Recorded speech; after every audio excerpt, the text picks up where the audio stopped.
On this episode of One-on-One, we're going to be talking with Bill Barbera.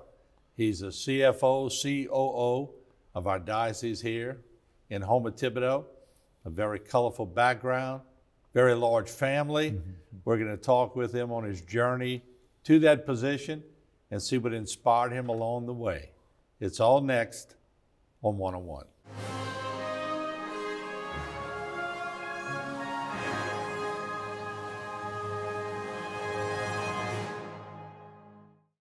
One-on-One is brought to you by the law office of Waits and Downer.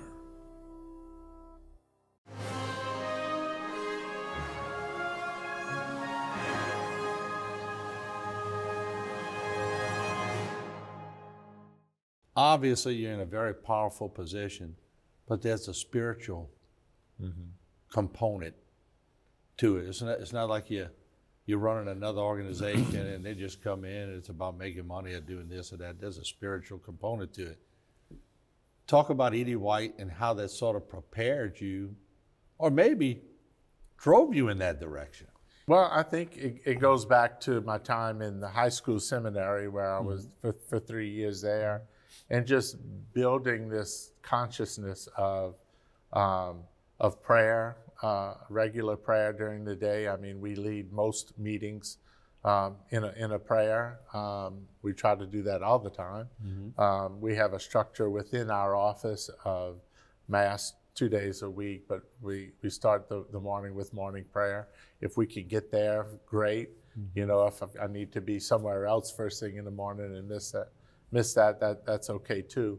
But just constantly having that that flow of checking in with the Lord before the day starts, and then doing that during the day, and it gives us the opportunity to check ourselves and remind ourselves that, you know, we're not here to just do a job, but we're of service to the church in our diocese and the broader church, and we have a mission there. Some people, I had two uncles that went in the seminary too, and then they got out and got married and had a bunch of kids. And so sometimes you get a calling, but then you get another calling. And it's okay to take the other fork in the road, isn't it? Absolutely, yeah. You know, and this happens to be Vocations Week. So, you know, vocations comes in many forms, you know, to the priesthood, religious life, married life is a vocation, and that's what kind of worked for me. I think I considered it, gave it a lot of thought.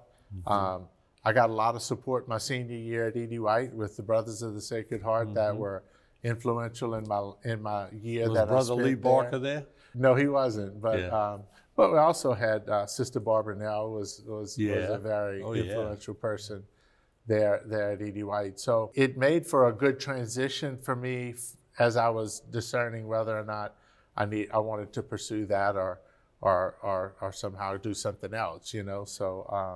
So you know, having that smooth transition, I think, helped me as a person, but kept me grounded in my faith, as my parents did. You know, I mean, no doubt. We It chuckle all about starts it at home. Well, absolutely. You know, and as an adult with kids, you know, you visit mom and dad on a Sunday afternoon, and the first thing my dad was asked was, "What mass did y'all go to?" You know, you want to make sure we How had many that. kids do you have? I have 3 boys. Yeah, they're all grown. 30, 36, and 38. What's with the boys? Well, it's interesting. So I'm one of 7 boys. I have three boys of my own, but I have granddaughter number 4 on the way in January. Really? So we don't have any grandsons. It's all granddaughters. Wow. Well, that's different. Yeah. Did you know how to raise them? You had all these boys and being around boys. It's funny, you know, how, you know, raising boys, I think, and my mom always said the same thing, or it's much easier raising boys than girls, you know, and I didn't have to deal with the barrettes and, I don't like the way this dress looks. Or the boys knocking on the door. Hey, can I date your daughter? Exactly. I think the boys are a little easier. You know, you can rough them up. You know, you can have an argument with them, and 5 minutes later, you know, shoot basketball in the driveway with them. But I think girls tend to carry that a little longer. And so we're seeing that, I think, with our granddaughters. Love them to death, but, you know, barrette comes out the hair, or Yeah. you know, ponytail comes loose, Papa's not able to help out there because I got no experience. Okay, with girls, that, he so. said that I did. Now, so my cameraman Dwayne back there shaking his head.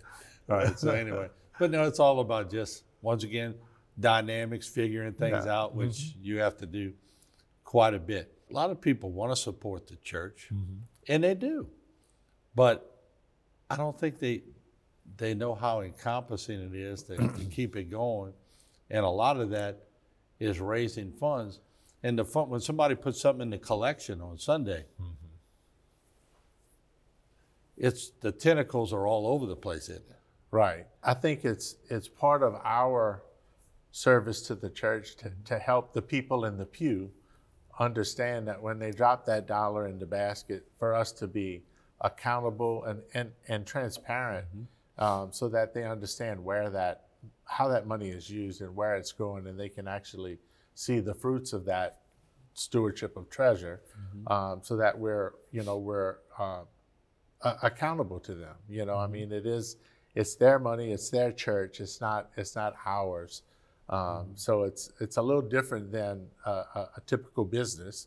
You know, you pay for a service, and the owner just has to, he's gonna want to make you happy so you come back again. But in our case, you know, we're making sure that ministry is there and available to continue on, but at the same time, it's their church.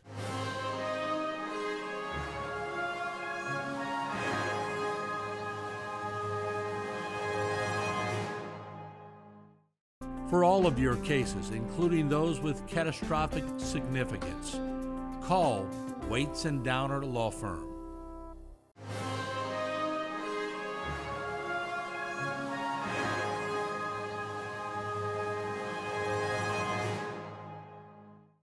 Obviously, you gotta like math, you know, being a banker, being a COO, a CFO, but was that just something that developed in you? Or did you know pretty early you were pretty good at math? It was something that I was never had an aversion to. You know, I didn't avoid, you know, the math, the algebra, the trigonometry classes, all of that stuff, calculus, and I didn't avoid those because I thought it was okay. I think when I entered Nichols, you know, my initial major was accounting, and I thought I wanted to be a CPA. And as I took classes, I realized that I didn't know if I wanted to simply do financial statements all day long. That was my perception of what a CPA did, you know, and I wanted something broader.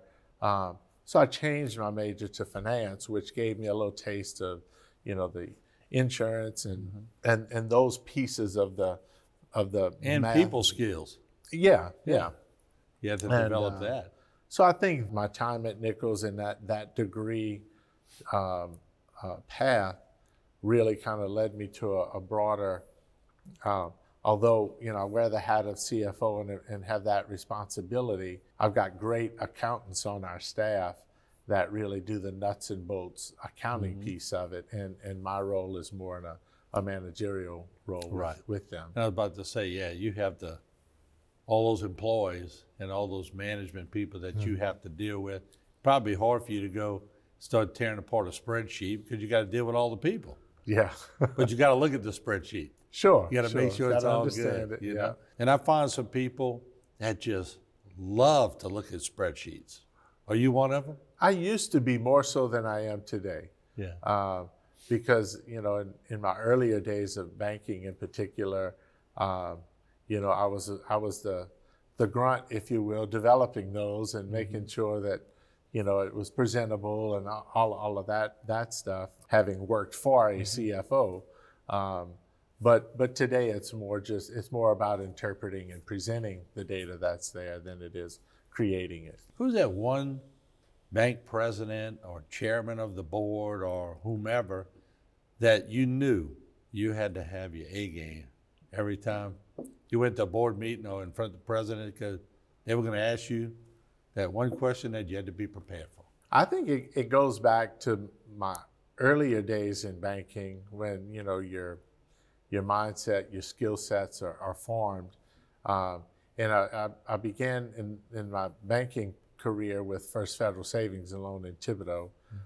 Steve Berthelot hired me, and I worked with him. We then went through a merger whereby we merged a smaller savings and loan in Morgan City, and Lee Garisco became president of the bank, and Steve Berthelot was the CEO.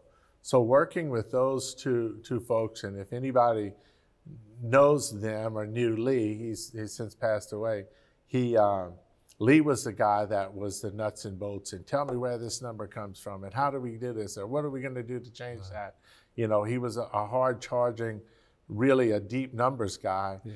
And to really complement those leadership skills, Steve Berthelot was the manager. He was the guy that had really, could dig into a situation and understand it really deeply, but had a really gentle way of coaching you and helping you understand that, we really need to turn this ship and do this a little differently, or we need to really dig a little deeper in it to find out what's going on here, or how we're going to react. So I think those two working in tandem were probably the core of what I am today and how I operate and work with my staff. So do you sit down now when you have a problematic area or maybe a tough financial charge given to you, and you're going, what would Steve and Mr. Garisco have done?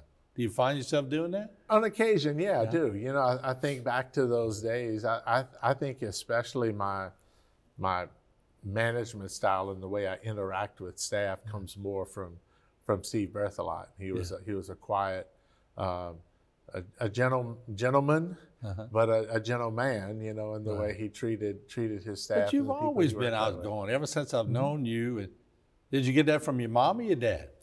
I think probably more from my dad. My mom had the gentle, compassionate side of her that we were all fortunate to get a little piece of it. But I think being comfortable in the public and being involved in civic organizations and so forth definitely comes from my dad. My dad loved being with people. Yeah, and I guess watching your dad with all this public service, did that instill a bit of confidence in you sort of growing up? Absolutely, yeah, no doubt about it. I saw, I saw him eager to take on another task, and it was always from the standpoint that he felt he had something to give and help, as opposed to, a look at me, I'm the president of this organization or whatever.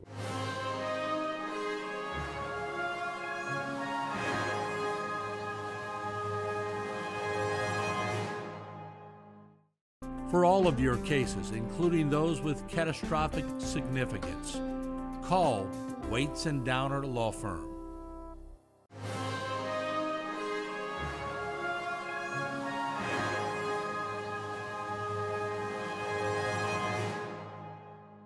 Was your parents some of those that would sort of pull you out your comfort zone, just so you could get a little experience? Yeah, I mean, my dad was always very encouraging to be involved, and or when I would take that step, when I remember when I joined the board, was elected to the board of the Nichols Alumni Federation, and he felt that was really a huge accomplishment on my part, and I didn't feel it was a big deal, but there was a sense of pride that his son was getting more and more involved in doing that, but I think it was also, some parents live through their kids and the football player they used to be and that kind of thing, and I think he was liking, if you will, what he saw me becoming in the community. Did you like sports?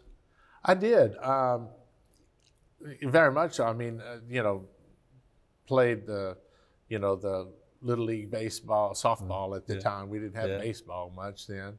But when I got to Cathedral Prep, it was a very small school, Class C school. Yeah. And I played baseball and basketball, the only two sports we had there. And in those days, when I transferred to E.D. White, I couldn't play at all my senior year, even if I had the skills to make the team. I don't know. What year did you graduate at E.D. White? 79. Okay, yeah, I knew it was right around when Yeah. I was. We're both getting old. Yeah, but some great, we've always taught, of course, I was born in Thibodeau. Mom went to Mount Carmel, so we made the trek to Houma. But growing up and having Cam Morvone as my high school coach and Joe Fake as my safety coach, and they made us believe they didn't like anybody at E.D. White until one day we caught them all having cocktails with the coaches from E.D. White. We're going, this is a bunch of bull. So, but great people. Absolutely. On all sides. Yeah. So, do you still rely on your friends you made back then? Oh, absolutely. We've got actually as a core group of friends that are part of a little supper club that we have. Gosh, I think every one of us have been married 30 plus 40 years. Wow. To the same person. I'm sorry for the wives. Yeah, but we meet we make a point, besides our little supper club activities, the guys make a point. We have an old man's breakfast. We get together the first Saturday of the month at Spars and have breakfast. Wow, that's cool. And catch up. And if you can make it, great. If not, but that's kind of our core friends, mostly from Napoleonville. Some that later became friends in Thibodeau. And but yeah, it's we live in small towns, so everybody's still checks in. Final question, and I appreciate you joining me.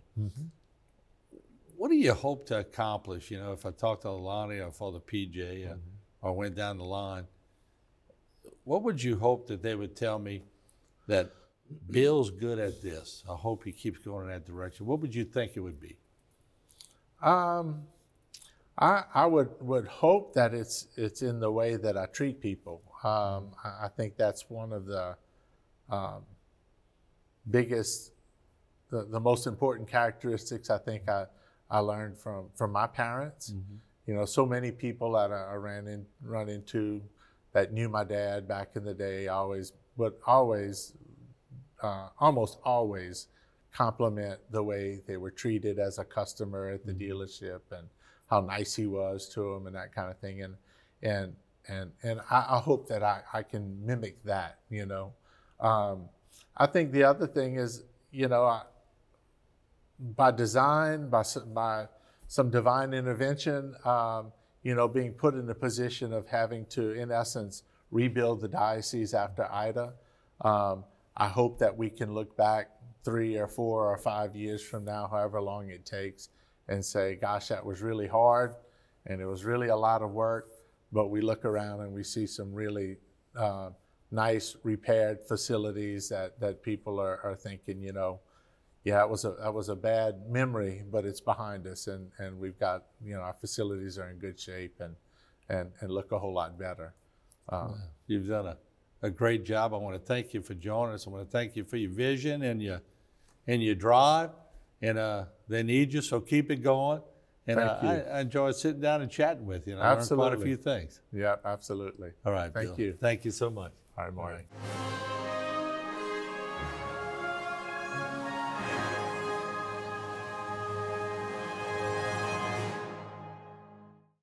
For all of your cases, including those with catastrophic significance, call Waits and Downer Law Firm.